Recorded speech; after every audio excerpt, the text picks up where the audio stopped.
Hi everyone. In this little extra video, I'm going to go through the first few steps that I've taken to change my habits of shopping and succeed in my no-buy year. My last video was about how I've failed my no-buy year in a really big way. I bought a bunch of stuff that was off limits, and I examined this behavior and the feelings that led up to it and the triggers, and have concluded that I need to make several changes in how I live my life in order to be successful.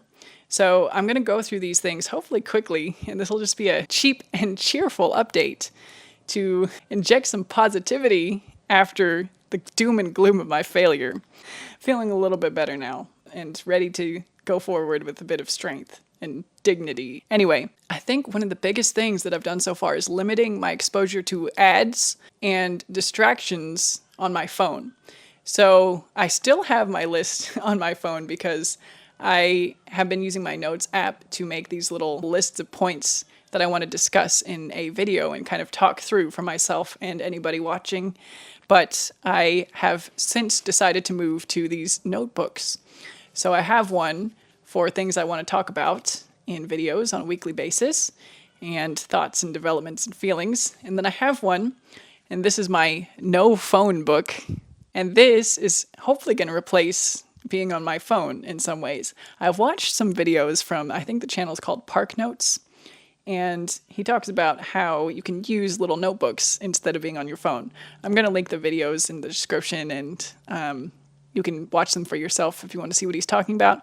I think I'm actually going to make a whole dedicated playlist of videos that have inspired ideas on my channel so far so that you can see in one place, and I can go back and see this list of ideas from very qualified and talented creators here on YouTube that I've been trying to get action items from, right? Not just the ideas, but I want to start acting on them so I can really feel the benefits in my life. So anyway, that first thing, limiting ad exposure and using these little notebooks instead of my phone. The other things I've done to kind of move away from my phone, I had accounts on Instagram and TikTok for my no-buy year. I have since deactivated those, deleted or deactivated, and now the only channels I have on Instagram and TikTok are music related. And to go on and browse these apps, I'm going to try to instigate a pay-to-play model where I have to be posting something related to my main career area of interest, that is music, in order to earn the right to browse for a while. So I'm going to really try to stay off of these apps unless I'm contributing. So it's the idea of creating instead of consuming again, but in the area of my life that I care the most about improving. So that's my music. So that's the new rule going forward. YouTube to me is a little bit different because, as evidenced by the playlist I'm hopefully going to create of these videos that have inspired me, YouTube can be a rich collection of ideas. And as long as you're not influenced by ads or sponsorships on YouTube from the creators or just the ads that pop up in the videos, if you can manage not being influenced by those, I feel like the pull of influence on YouTube is less because it's not as much short form content flying by your eyes. It's not as much about people showing the things that they buy and trying to get you to buy them. And I kind of feel like you can spot these things in the videos you choose to click on. Like the main ideas will hopefully be in the title or thumbnail, and you can click away if it turns out to be a product sponsorship after all, or skip the sponsored parts of a video. I don't feel like it's as dangerous as Instagram, TikTok, short form platforms where you can just stumble upon ads without even clicking on a video. YouTube Shorts, I guess, is a little bit dangerous in that if you're just scrolling, you might come across ads without clicking on them directly. But I tend to just use YouTube for long form content, something I like to do while I'm driving in the car. You know, if I have a 20-minute commute to work, I can listen to a 20-minute video about an idea that I'm interested in developing in my own life. So yeah, limiting my exposure to short form content and implementing notebooks instead of my phone is the first thing that I've done to eliminate some of the triggers for my shopping. What I hope that this does is decreases the amount of things that I end up putting on my wish list. I do still have a sizable amount of things I wanted in April that I wanted to buy but didn't, despite having bought some stuff. But I want this list to decrease as the year goes on. I don't want to see things to want. And that'll give me one less thing to talk about on this channel, I guess, if there's nothing that I wanted to buy but didn't. But that's okay. It'll mean I'm living a more healthy and productive life. So I guess those are the things in the category of limiting exposure to ads and distraction that I've done so far. The next few things are with the goal of feeling less blah. So I know that's such a sophisticated title. But with the goal of feeling less blah, I have tried to make more of a priority in practicing for my job, that is the viola, practicing the symphony music that's coming up on a daily or weekly basis at work. And this is something that I'm not always great at. Sometimes I leave it till last minute. Other times I'm just not putting in enough time. And maybe the fact, I had an audition I talked about last video, I had an audition in Florida, and I wasn't very prepared for that either. But I wonder on some level if the universe is kind of telling me I'm not ready to win my dream job until I prepare for the job I already have. So, I don't know, karma might come around eventually. But even without that, I think I'm just going to feel better and more productive on a daily basis if I can make sure to be really, really prepared for the job that I have now. And just increase the time that I spend improving myself in my craft. And also making sure that this time it doesn't have to be perfect. So as a mom, I'm going to have kids running around frequently, and I can't limit myself to the times I can have a perfect window to start practicing. If I can kind of make this more of a task that I can do maybe in shorter chunks, or while I'm with my kids, I can achieve better than nothing results, right? So kind of adapting my practice of my skills, my honing my craft in a way that would fit my current lifestyle, and making this a priority to do at least every other day. It used to be every day for me. When I didn't have any kids, many musicians will practice for hours every single day. And this is not realistic for me anymore, and it is kind of a shift because I feel like I'm not being productive and not developing my skills in the way that I've been taught to from I started when I was a child. So, yeah, it's just a shift in the feeling of practice and productivity. So prioritizing that a little bit more and making it fit my current life is something that I've started to do. The other thing that I need to prioritize is my own physical fitness and health. I've had a couple of health issues lately, which I didn't mention as a trigger for shopping, but I think it actually was a little bit.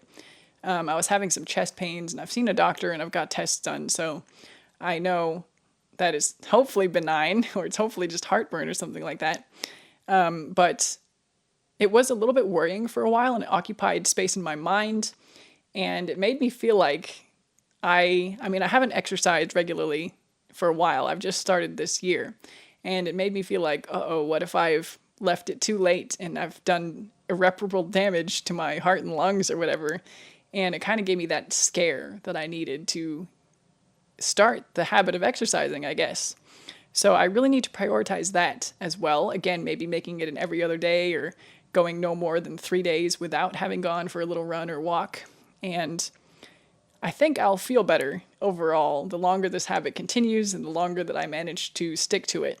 And it might just decrease the days that I feel blah and tempted to go shopping for a little hit of dopamine or excitement in my life.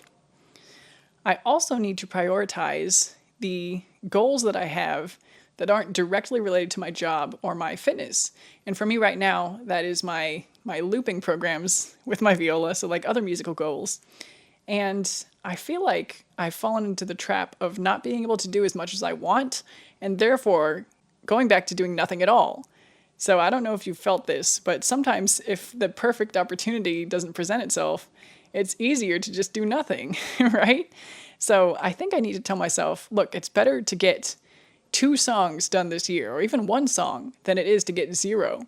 And I had all these lofty ideas that I would get like 3 complete programs of like 20 songs each, so like 60 by the end of the year. But I think I have to let that go and just say, you know what? Let's just focus on the next 1 and see what happens. And if I get 1 every year for the next 5 years, that's 5 more than I would have got if I'd done 0. So I need to shift my mentality and really prioritize working in a different way. I saw some content about how the suburbs are really negatively impacting mental health. And I touched on this in my last video too, but it's stuck with me and I've been thinking about it. And there are measures in place for our kids that we have living in the suburbs, in that we take them places. We take them to the park, which is like a common meeting place for kids. There's always other kids there. They're excited to go and play with each other. We take them to libraries. They have activities, school, dance classes. I don't have any of that for myself. So the only really social activity I have these days is going to work. And there's not a whole lot of time at work to be social. You know, there's a period before you start work, a break in the middle of work for about 15 minutes, and then that's kind of it.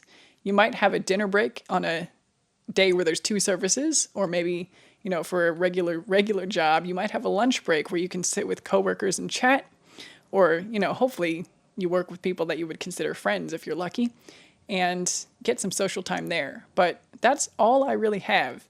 And while there are measures in place for suburban life with kids to ensure that they grow up happy and healthy and socially connected, I think I need to think about ways I can do that a little bit more for myself as well.